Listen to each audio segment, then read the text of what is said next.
लोकांकडून टीका केली जात असताना सत्ताधाऱ्यांकडून मात्र एक अजब स्पष्टीकरण दिलं जाते। मर्यादेपेक्षा जास्त पैसे खर्चून ठाणेकरांच्या पैशामधून घेतलेल्या आलिशान गाड्या या जनतेपर्यंत पोहोचवण्यासाठीच हव्यात असं स्पष्टीकरण ठाणे मनपा सभागृह नेते हनुमंत जगदाळे यांनी दिले।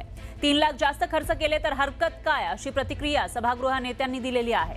तर मुख्यमंत्र्यांनी दिलेल्या सूचनांचे आम्ही पालन करू, मात्र गाडी नसेल तर आम्ही काम कसं करणार असा सवाल सुद्धा ठाणे मनपा भाजपचे उपमहापौर कृष्णा पाटील यांनी विचारलेला आहे। गाड्या घेतल्या हे आम्हालाच माहिती नव्हतं, यांना खड्डे भरायला नको पण गाड्या पाहिजेत अशी प्रतिक्रिया विरोधी पक्षनेते शानू पठाण यांनी दिली आहे। ज्या ज्या ठिकाणी घटना घडतात त्यांना त्वरित त्या ठिकाणी वेळी अवेळी पोचावं लागतं। पोचण्यासाठी वाहन एक उपलब्धता आहे। ती वाहन घेण्याबद्दल आमचं काही मत नाहीये, पण जी मर्यादा 12 लाखांची होती ती मर्यादा ओलांडून 15 लाखापर्यंत गाड्या घेतल्या। एक 3 लाखाची मर्यादा ओलांडल्यानंतर किती मोठी मर्यादा। ठाणे शहराचं बजेट जेव्हा आपल्या म्हणण्यानुसार ते 3 लाख जे ओलांडले ते काही गैर नाही। मला एक सांगा, ठाणे शहराचं बजेट किती कोटीचं होतं आणि आता किती कोटीचं आहे? 3 लाख एक्सेस गेलेत ते गैर नाही। नाही, गैर हा शब्द कसा त्यामध्ये येतो मला काय समजत नाही। की प्रत्येक गोष्टीचा दर हा वाढत गेलेला आहे, त्या पद्धतीनं गाड्याचा वाहनांचा दर सुद्धा वाढले। गाडीचं मॉडेल आहे महेंद्र कंपनीला आम्ही महानगरपालिका गाड्या वापरणार आहे म्हटल्यानंतर त्यांच्याकडून डिस्काउंट घेतले। त्याचबरोबर आम्ही जे डिस्ट्रीब्युटर आहे त्याच्याकडून पण डिस्काउंट करून ह्या गाड्या भेटलेल्या आहेत। गाड्या गरजेच्या होत्या।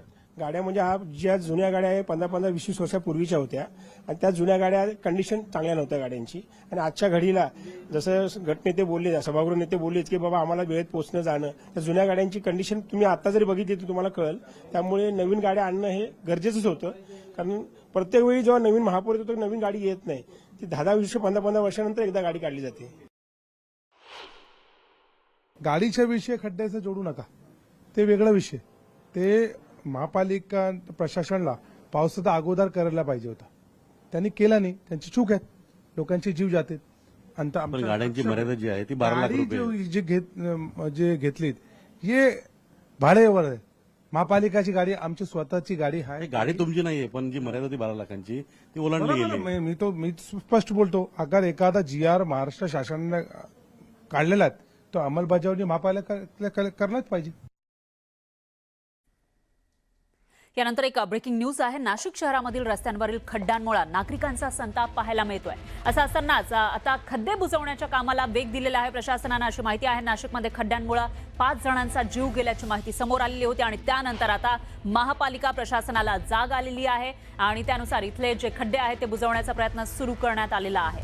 गेल्या काही दिवसांमध्ये या खड्ड्यांमुळे अनेक नागरिक जखमी झालेत, 5 जणांचा जीव गेलाय। विरोधकांकडून सुद्धा यावर आंदोलन सुरू असताना कुंभमेळा मंत्री गिरीश महाजन यांनी काल भेट घेतलेली होती आणि त्यांच्या निर्देशानंतर आता महापालिकेनं युद्ध पातळीवर काम सुरू केलंय। आज महापौर हिमगौरी आडके आणि उपमहापौर विलास शिंदे यांनी स्वतः रस्त्यावर उतरून विविध भागांमधील खड्डे बुजवण्याच्या कामाची पाहणी केली आणि नागरिकांना लवकरच सर्व खड्डे बुजवले जातील असं आश्वासन दिलं। तर शहरामध्ये असलेल्या कॉलनीतील रस्ते देखील मोठ्या प्रमाणामध्ये नव्यानं करणार असल्याची माहिती महापौर हिमगौरी आडके यांनी दिली आहे। दरम्यान या कामासाठी जवळपास 1200 कोटी रुपयांचा निधी मिळणार आहे, त्यामुळे अंतर्गत रस्ते देखील चांगले करण्याचा मानस असल्याचं महापौर यांनी म्हटलंय। दरम्यान सध्या खड्डे बुजवण्याचं काम वेगात सुरू असलं तरी पुन्हा खड्डे पडणार नाही याची काळजी प्रशासनानं घ्यावी अशी अपेक्षा नगरसेवकांनी व्यक्त केली आहे।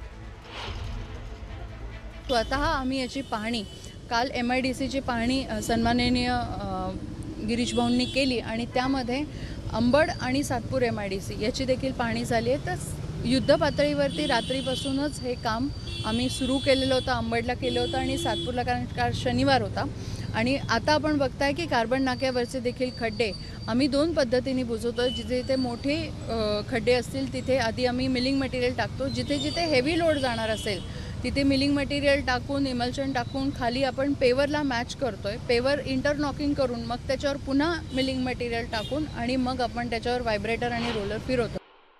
अतिशय तत्परतेने सगळ्या अधिकाऱ्यांच्या आणि कर्मचाऱ्यांच्या सोबत आम्ही दोघंही आणि स्थानिक लोकप्रतिनिधींना सोबत घेऊन त्या ठिकाणी हे खड्डे बुजवण्याचं काम पहिले प्रायोरिटी घेतलेलं आहे। राहिला विषय आंदोलनाचा, तर मला असं वाटतं की वरिष्ठांकडे याची तक्रार झालेली आहे। ज्यांनी आंदोलन केलं त्या नगरसेविका मात्र आमच्या पक्षाच्या आहेत, परंतु त्यांचे जे काही मिस्टर आहे, मी वरिष्ठांशी बोलणं झाल्यानंतर त्यांनी अजून आमच्याकडे प्रवेश केलेला नाही असंच वरिष्ठांनी सांगितलं. वरिष्ठ त्याची दखल नक्कीच घेणार आहे, हे आमच्या मीटिंगमध्ये त्यांच्याशी चर्चाच्या अंती ठरलेलं आहे. आणि आता हे खड्डे बुजवायचं जे काम चालू आहे हे सातत्याने चाललं पाहिजे. अधिकाऱ्यांनी याच्यात खंडन नाही पाडलं पाहिजे. आणि हे खड्डे जे बुजवत आहे, जे आता केमिकल काय वापरत असतील ते टिकलं पाहिजे, नाहीतर ते उद्याच नको निघून जायला अशी आमची अपेक्षा आहे. मात्र पूर्ण प्रभागातले खड्डे नुसते आता हा रस्ता केला आणि मग झाला असं होता कामा नये. आणखी एक ब्रेकिंग न्यूज आहे. नाशिकमध्ये पडलेल्या खड्ड्यांच्या विरोधात वंचित रस्त्यावर उतरलेला आहे. नाशिक महानगरपालिकेच्या समोर वंचितनं तिरडी आंदोलन केलंय. खड्ड्यांमुळे 5 जणांचा जीव गेला आहे त्यामुळे याचा निषेध करत वंचितनं आंदोलन केलं आहे. यामुळे नाशिक महानगरपालिकेच्या विरोधात जोरदार घोषणाबाजी करण्यात आली.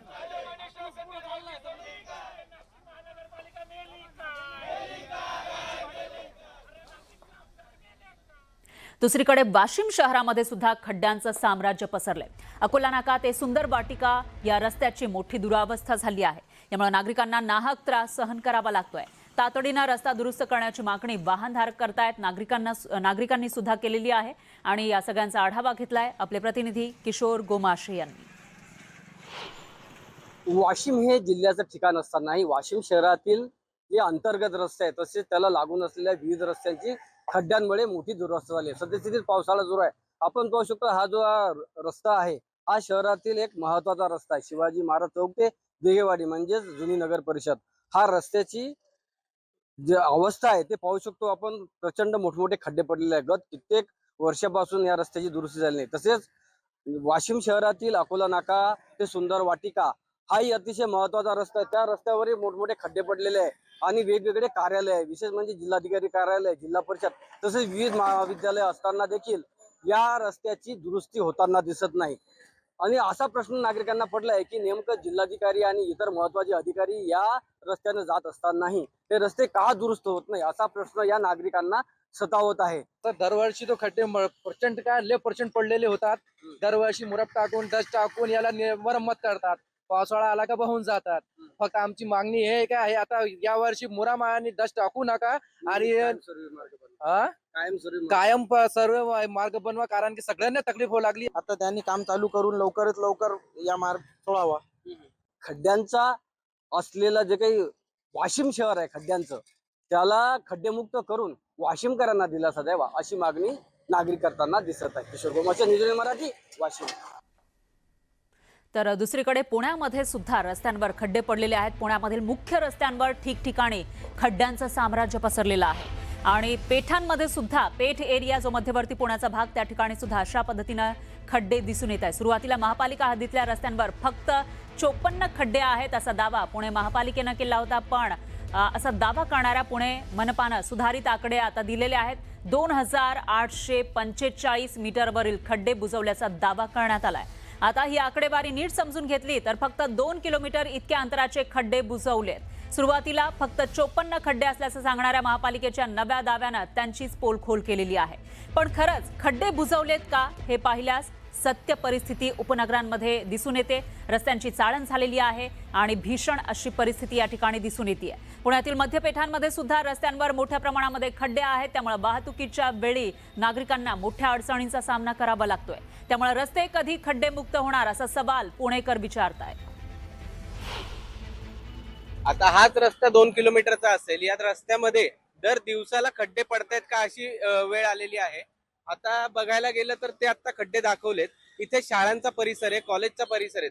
विद्यार्थी असतील, पालक असतील, जर विद्यार्थ्यांना किंवा लहान मुलांना जर शाळेतून घरी जाताना काही अपघात झाला तर हे 2 किलोमीटरचे खड्डे किंवा पालिकेचा दावा हा कुठे कामाला येणार नाहीये. परंतु याची जबाबदारी कोण घेणार? खरंच खड्डे खूप झालेत, पब्लिक खूप त्रास झालेला आहे. कारण का ज्यांचे मणके गेले त्यांना कोण जबाबदार? पुणे महानगरपालिकेमध्ये खड्ड्यांवर भ्रष्टाचार चालू आहे. ठेकेदारांना पोचण्यासाठी एक यंत्रणा उभी केलेली आहे. ठेकेदारांना पोचण्यासाठी हे आता तुम्ही जे दाखवलं ना, 1 महिन्यापूर्वी हे सगळं भरलं होतं सिमेंट कॉन्क्रीटनी. परत कसं काय उघडलं एका पावसामध्ये? म्हणजे सगळं डुप्लिकेट काम करतात. इथं ह्या आपण ज्या प्रभागात थांबलो इथं 5 भाजपचे नगरसेवक आहेत, सभागृह नेता राहिलेले आहेत, उपमहापौर राहिलेले, अशी लोक इथे आहेत. मग असं असताना आणि एक आमदार आहे, एक खासदार आहे ह्या प्रभागाला. मग असं असताना कसं काय होतंय? तर चुकीचं काम आहे, ठेकेदार पोचणे आणि त्यातनं मलई खाणे एवढंच काम सत्ताधाऱ्यांचं आहे. आणि पुण्यामधील चाकण MIDC मधील रस्त्यांच्या दुरावस्थेमुळे आणखी एका महिलेचा बळी गेलाय. सिमेंटच्या रस्त्यावर साचलेल्या चिखलात दुचाकी घसरल्यानंतर महिला मागून येणाऱ्या अवजड वाहनाच्या चाकाखाली आली आणि यामध्येच या महिलेचा जागीच मृत्यू झाला. अपघातानंतर चालक वाहनासह फरार झाला. पोलिसांकडून त्याचा शोध घेतला जातोय. पण या अपघातामध्ये एका महिलेचा मृत्यू झाला आहे. अपघातात मृत्यू झालेल्या महिलेचं नाव सान्वी पांचाळ असल्याची माहिती आहे. त्या 42 वर्षांच्या होत्या. भोसरीमधील इंद्रायणी नगर इथं राहणाऱ्या सान्वी पांचाळ या चाकण MIDC मधील स्कोडा कंपनीमध्ये सुरक्षा रक्षक म्हणून काम करत होत्या. ड्युटी संपवून त्या दुपारी घरी निघाल्या असताना पावसामुळे निसरड्या झालेल्या सिमेंटच्या रस्त्यावरून त्यांची दुचाकी घसरली आणि त्या रस्त्यावर पडताच मागून येणाऱ्या अवजड वाहनाच्या मागील चाकाखाली आल्या. त्यामुळे त्यांचा जागीच मृत्यू झाला. अपघातानंतर चालक वाहनासह पसार झालाय आणि चाकण पोलीस त्याचा शोध घेत आहेत.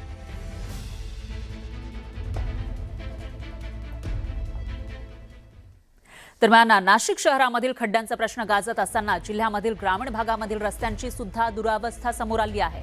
खड्डेमय रस्त्यांमुळे ठिकठिकाणी अपघात होत आहेत. नागरिकांच्या सुरक्षेचा प्रश्न ऐरणीवर आला आहे. सटाणा शहरामधून जाणाऱ्या शिर्डी साक्री मार्गावर खड्डा चुकवताना एक दुचाकीस्वार थेट डंपर खाली गेला. सुदैवानं या भीषण अपघातामध्ये त्याचा जीव वाचलेला आहे. कळवण इथं कार अपघात झाला, तिथं 3 जण जखमी झाले. तर मालेगाव आणि मनमाड शहरामधील रस्त्यांची सुद्धा चाळण झाली आहे. वारंवार अपघात इथं घडत आहेत. या रस्त्यांच्या दुरावस्थेमुळे वाहन चालकांसह नागरिकही त्रस्त झालेत.